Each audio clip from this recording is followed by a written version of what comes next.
Hey everyone. Sorry, had to restart the live stream. Could somebody put in Discord to let everybody know the live stream's still going? It just had to be restarted.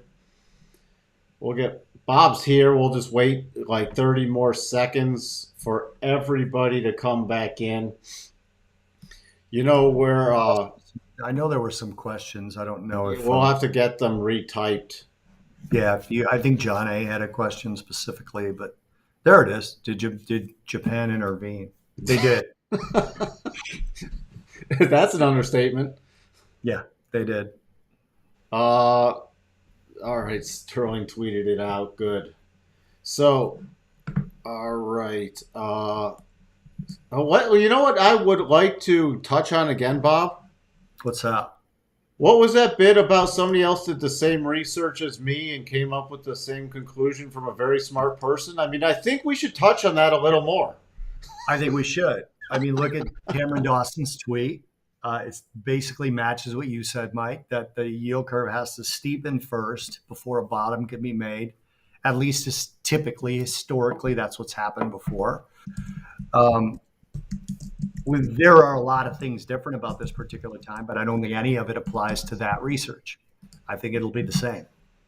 And part of that is because as the yield curve steepens, essentially the yield curve is pricing in future growth. And if we don't get inflation to the Fed's target, that future growth will keep inflation high. So what's high? Okay, everybody's all excited. My friend Jim Iorio is one of them too. They're all excited that, okay, inflation peaked. Thank God, everything's great. If anybody thinks that the Fed's going to pause here and in 3 months we're going to be at 2% inflation, you can't do math. That's the way I look at it. You can't do simple math. It's not going to happen. We're probably going to be, I think the lowest inflation can get in this particular cycle is 3.5 to 4% on PCE, which puts us at about 4.5 to 5% on CPI. So the yield curve steepening is the market pricing in a future of higher inflation, of them wanting higher yields to loan their money for longer periods of time. So earnings have been not great, not great at all, actually, especially tech earnings, especially zombie tech earnings. They've been terrible overall. If you look at, so Bloomberg posted this earlier, the punishing earnings misses. In other words, if an earnings miss happens, what happens to the stock? Right now, the average drop of a stock that misses earnings is 3.8%. That's the lowest by a wide margin since Bloomberg has been keeping records, which it only goes back to 2017, but still, it's the worst drop since Bloomberg's been keeping records. It's down 3.8%. The closest was last quarter, down 2.6%. So there's a lot pointing to that. Earnings, you look, for example, at earnings growth estimate cuts. If you go to July of July of this year, estimates for the second quarter were 6.3% on the S&P. They're now 2.2. For the fourth quarter, they were 7.1. They're now 4.6. And for the first quarter of 2023, the estimates were 7.5. They're now 5.2. So earnings estimates have been dropping, and stocks are having a hard time jumping a lowered bar. So again, the Wall Street Journal article, nothing in there that we haven't said in this live stream. Literally nothing that we haven't said in this live stream. I just don't got. I really don't get it why it was taken so dovishly because even it was reiterated today. We can see next year 4.5 to 5% Fed funds rate. Say that Right? again, Mike, the last part. We could the Fed speakers have been reiterating, and it was even reiterated today that we could see 4.5 to 5% Fed funds rate next year. Yeah. Right? Yeah. Now, if you go with the top end of the range, even for December, you could be at 4.25 to 4.5, even with a 50 basis point hike. Right. Now there's So, people out there, Bank of, or I'm sorry, BNP Paribas said 5%. I have a friend that says 6%. But the general consensus by what the Fed has said is 4.5 to 5% in the dot plots. so I don't get why the pivot drum was banging all day. I just don't. I don't get it. I just, to me, again, and this is part of the reason I said I thought the fourth quarter would be positive. Mike, you remember this part of the conversation. I said, I just think things are now a bit overdone. They're not done, but we went a little too much. I mean, just look at that triple bottom right there, or whatever chart that was. What did I have up there? I think you had a Dow or S&P or something. I don't remember. That's the S&P. Yeah, that wasn't it. It was a different time frame. But anyway, whatever. It's not important. Oh, that was the yield curve I still had up there that you Oh, saw. okay. That was a yield curve. Uh, but Sterling asked a question. Bob, thoughts on Fed's daily, saying he's estimating neutral Fed funds rate will be between 3 and 3.5. Doesn't sound like a big deal, but that's a 20% increase at 3%, 40% increase at 3.5. I Yeah. So, okay. I really, I don't disagree with what you say there, Sterling, but to me, that's not the takeaway here. Okay. Because first of all, neutral. Every Fed speaker, literally every Fed speaker, has said they need to get above neutral to contain inflation. So if neutral's 3.5%, right? What's restrictive? It's at least 4, and it's likely more than that. So the takeaway for me is, like, let's say she's right. Okay, let's say she's right that that's what the consensus at the Fed is. Well, they're still 50 basis points away from neutral, and they need to get above neutral. Also, the important comment from Daly was interventions to stabilize a dislocated market is very different from quantitative easing. Uh, no, it's not. No, it's not. Quantitative easing was an intervention designed to stabilize dislocated markets. So, no, it's not. It's not any different. Number one. Number two, the form that quantitative easing would take, in my opinion, if it were to happen, um, it would be more long-term yield curve control. So let's say the Fed pauses, completely expected. The pivot starts in the long end, not in the short end. So let's say they do the 75 basis point rates at 375. They do 50 in December, rates at 4.25. And now they go, okay, we're going to pause and watch what's happening, but there's a dislocation in the market, and we don't want the long end to spike. So we're going to engage in quantitative easing on between 10-year and 30 years. And we're going to buy those bonds to keep rates lower. Okay, so that's what daily means, because most of what they've bought in the past has been short end, been shorter duration stuff. So that's where that comes into play. And it's not different. She's referring, I think, and I don't know what the question was that she made that comment, because I wasn't watching the speech. That was just somebody quoting her, or the interview rather. I think she might have been referring to what the Bank of England did. She might not have even been referring to what the Fed would do. The Bank of England bought longer dated, longer duration stuff, 20, 30 years out. And then they stopped doing it. I think that's what she's referencing, is that they can intervene to stabilize a dislocated market. But what I think she's missing when she says that is the thing that stabilized the market. Yeah, it was the bond buying, but it was really the resignation of Kwasi Kwarteng, and then the resignation of Liz Truss, and then the installation of Jeremy Hunt. That stabilized things just as much as the bond buying program did, in my opinion. Before we let you go, because we're having still some tech issues, any thoughts on? I thought it was interesting with a Friday evening Bank of Japan intervention their time.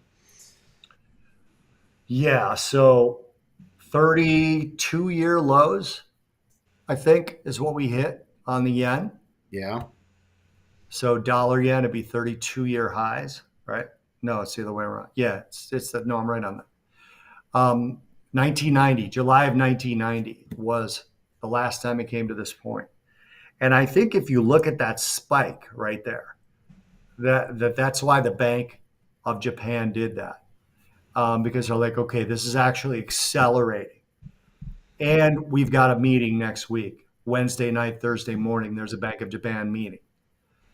So I think that's why they did it. I think that they can now go in having stabilized the currency at like 29-year lows.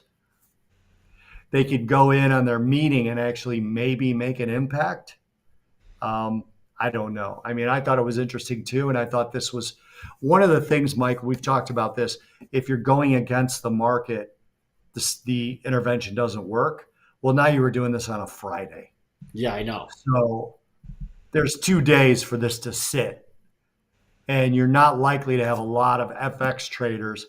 Crap, when this started, the FX traders in Tokyo were already drunk. Yeah, I did. So That's what was very interesting about it. You know, especially interventions don't generally work. One-sided interventions don't work, and this is definitely a one-sided intervention. yeah, Uh, and it's done on a Friday night. which that I mean, that's why it's short-term worked, right? Yeah, I It's mean, like when they announce big political things on Friday afternoon so that the news cycle doesn't pick it up. or it's when you get 10 Qs, you know, or you know the company releases their quarterly earnings, you know, the breakdown of it on a Friday night. You know, it's Yeah. like, okay, what don't you want people to dive into? Or when a restaurant like in the middle of the Midwest serves fish on a Sunday night before they're closed on Monday at half price. It's like that. Like, I don't want to order that fish. All right. Coco, I did not buy calls, Coco. I bought actual stocks. All right. Coco's we have so I'm expecting we have actually funny enough the US dollar Japanese yen has a potential double bottom already set up. Of course it does. Of course guess it does. guess what I'm watching for Sunday night. And it's done. What happens if what if it's back to pre-intervention levels before their meeting? I mean, look, they need to. They're trying to, in my opinion, they're trying to avoid a policy change. It's not going to work. They need to change policy, or continue. This needs to continue, or the Federal Reserve needs to aggressively change policy here. So who knows? We're in the quiet period, so we won't find out till November. So, And no, it's going to be the next week and a half of pure bliss from peacefulness of no Fed speak. all right. Well, I'm going All to right. let you get started There on you your go. Friday night. Yep. Thanks, guys. All right, I'll chat with you next week. See ya. Hey, everybody. Sorry if we were having any technical issues. I checked everything on my end. I know Sterling said he logged out and logged in. The audio was correct. Sorry if we were still having issues. I double checked everything as I'm not going to spend a lot of time. Just wanted to get over there and before my head exploded from the amount of times I said that I heard today that this was a pivot. I could not go through until Sunday without saying this was not a pivot. It's going to be and always was. The Fed is going to slow down at some point. But this is not a pivot in policy. What I'm more worried about is I think, and didn't really get to touch on this with Bob, but the timing of all this was on a Friday with OpEx. Was almost like it was forced out today. I know we have the Fed blackout period, but to stabilize some stuff. I don't have confirmation on anything like that, but it seemed very forced on an option expiration Friday that the market you had to get that dollar down at all costs today, because not only did the Tim Ross article pre-start the dollar going down, then you got the yen intervention. Then you got the yen intervention. So that's what's interesting. It was almost like we got to go into weekend weakening the dollar. By the way, potential little double bottom in the dollar index. So that's just where I want to leave it. You know, you got a lot of buying pressure in the notes today, but still not. What's so funny is it still hasn't erased the prior 2 days of selling pressure, and it's not even back to a breakdown zone or the weekly rotation zone. That's what's. So we're going to see how long this lasts.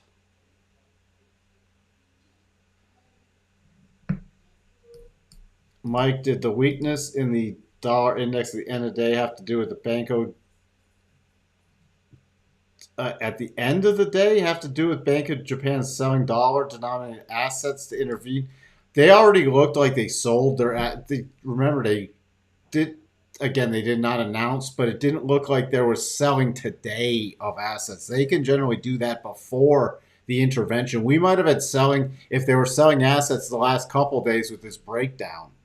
Remember, they don't have to sell assets the same day they intervene.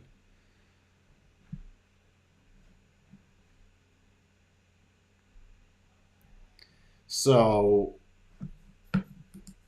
you know, and overall, the macro picture in the dollar, you're still, I mean, besides this insanely wide range bar, you're still in. If you just take a step back, a 50,000 foot view step back, look, I mean, you're still in a trading range. It couldn't even close below.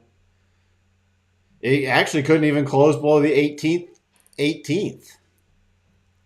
So I think it's going to get interesting on with Sunday night. I know what I'm going to be glancing at, one of the first things, especially with some of the currency moves on Sunday.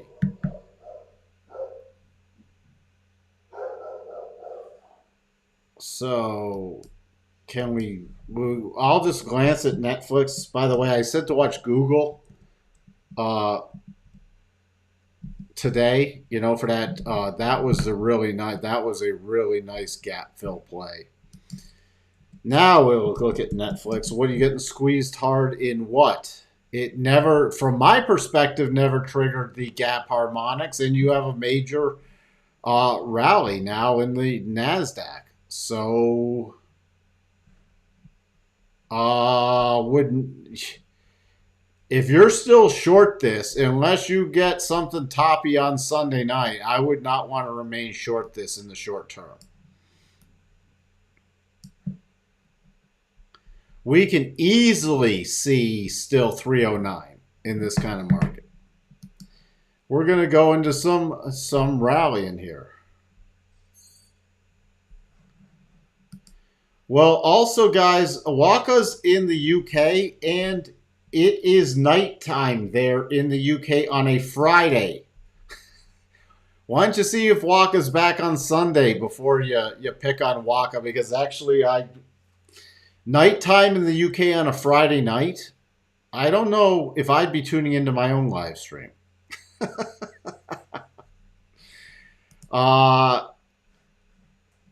So,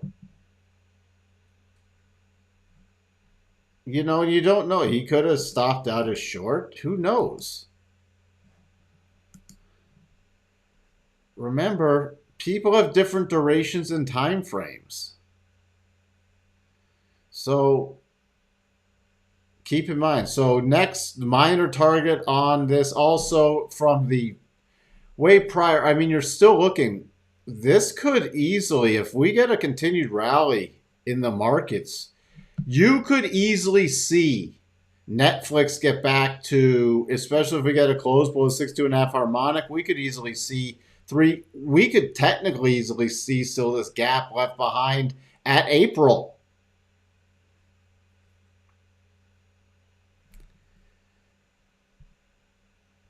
So this is not, especially if you were trying to short this going in, today should have blown out your shorts. Because now on any pullback, you have these two highs as support. So unless this can really break down, unless you get a big rollover play Sunday night, Monday, I would not want to be, and we start breaking down the NASDAQ again, I would not want to be short Netflix.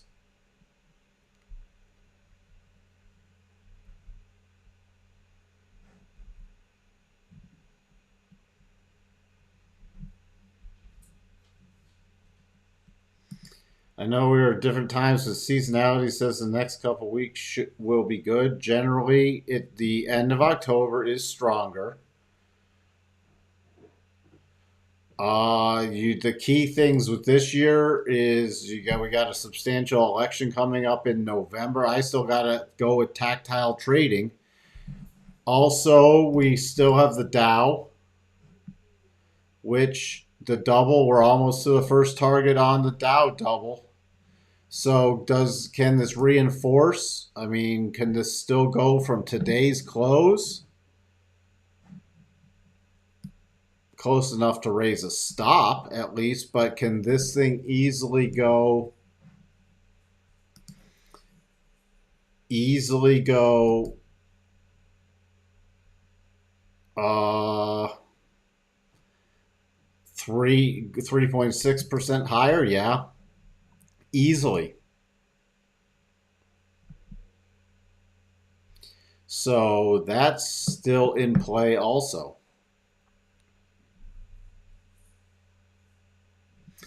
All right. With that, I'm going to wrap it up for now. I am exhausted. It's a nice evening here. It finally warmed up again. I'm doing gonna sous vide a couple fillets. By the way, that's the best way to do some fillets. You put them in for 2 hours at sous vide at about 126, 126 and a half degrees in a vacuum sealed bag. Then you get that grill piping hot and sear the outsides. Just to finish it off, get that outside seared after it's been sous vide for a couple. Perfect temperature all the way through. So, that's what I will be doing tonight. I sous vide. See? Sterling, you just got a bonus star. Sous vide everything meat. If you don't sous vide your steaks and then you finish them on the grill, you're missing something. You're missing something in life.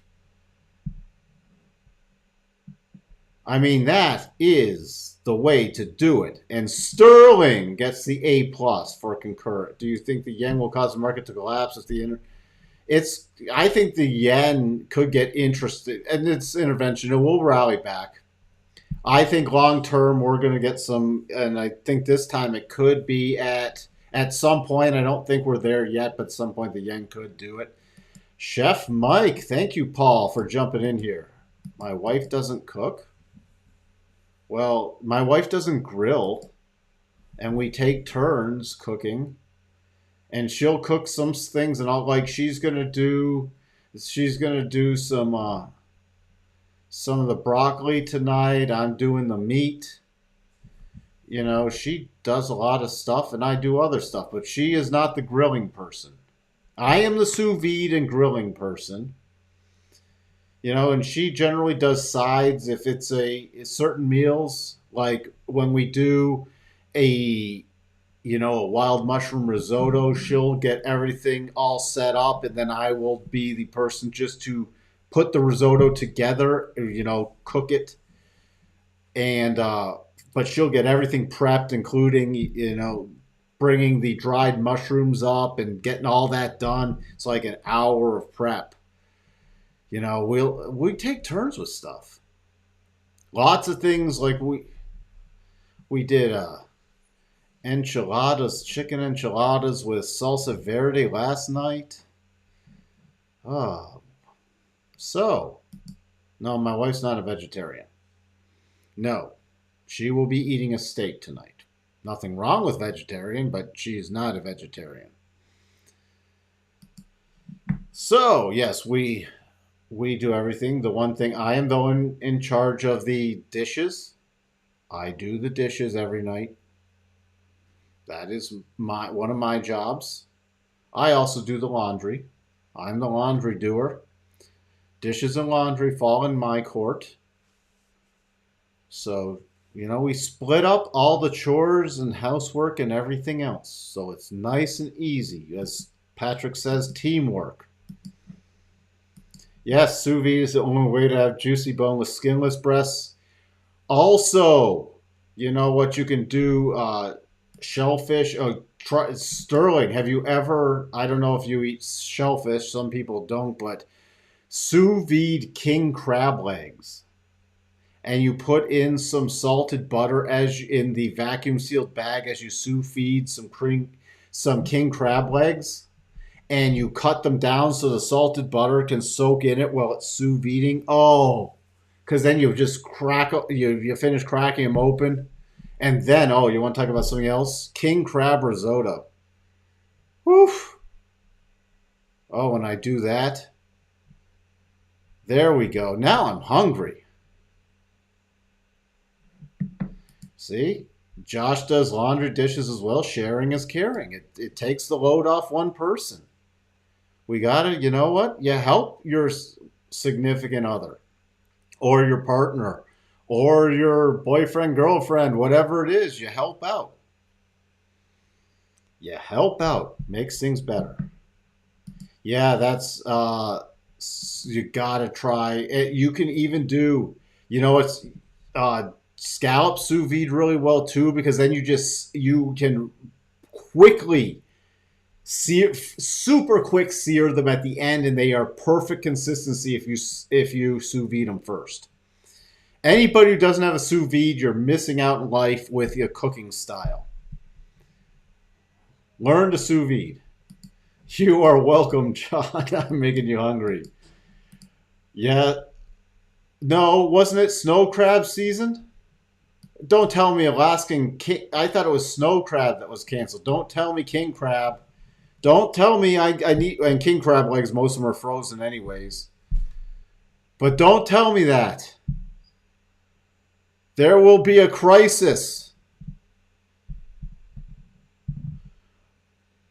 Also, if you ever do beef tenderloin roast, definitely you can sous vide it in. You put in some a little red wine and mix with a little port, and you season it. Then you sous vide it in the beef, and then you sear your tenderloin just briefly on the outside after you sous vide that for closer to 2.5 to 3 hours. Perfect beef tenderloin roll. Oh, oof. I will leave it at that. If you have any recipe questions, just reach out to me via the support. I will be back on Sunday afternoon. Hope everyone we'll cover some more things on Sunday. Everyone just have a wonderful evening. If it's nice weather where you are, enjoy some outside time, because before we know it, will be extra cold here. And I will see everybody to prep for the markets on Sunday. What's the difference between lobster and crab meat? Well, considering they're like both shellfish, but very different kinds of shellfish, I think they taste very different. And even crab meat's not all the same. King crab is different from snow crab. So I think crab meat tends to be a little sweeter in my book. But you can also sous vide lobster tails and then quickly finish them under a broiler. I don't know if somebody else could figure out a better way to explain that. I mean, they're very different in my book. I'm just trying to figure out a way to explain it. But lobster risotto is also good. You cook the lobster tail ahead and only put it into the risotto at the very end. Not king crab. Not around here. No crab harvest of any kind from Alaska. Does that mean I better run out and pre-buy my king crab legs? Thank you for that, George. Before the holiday season? Because I don't want to be shut out. I don't want to be shut out of this. That would be tragic. Because I'm going to... Maybe I'll have to go with for lobster risotto. With some sweet peas. Mmm. Oh, by the way, another great risotto if you've never tried it to go if you eat meat. Like I'll do this with a beef tenderloin or just a tenderloin fillet. I will make a gorgonzola risotto because you know some people put gorgonzola or sear it on the top when their steaks are done. I just like to put it in. You can look up a great recipe for a gorgonzola risotto to pair with a really good filet. Amazing combo right there. If you've never tried a gorgonzola risotto, there you go. All right. I'll leave it as that. There's Mike's See what you get for tuning into the channel. You also get recipe tips. With that, I will talk to everyone on Sunday. Bye for now.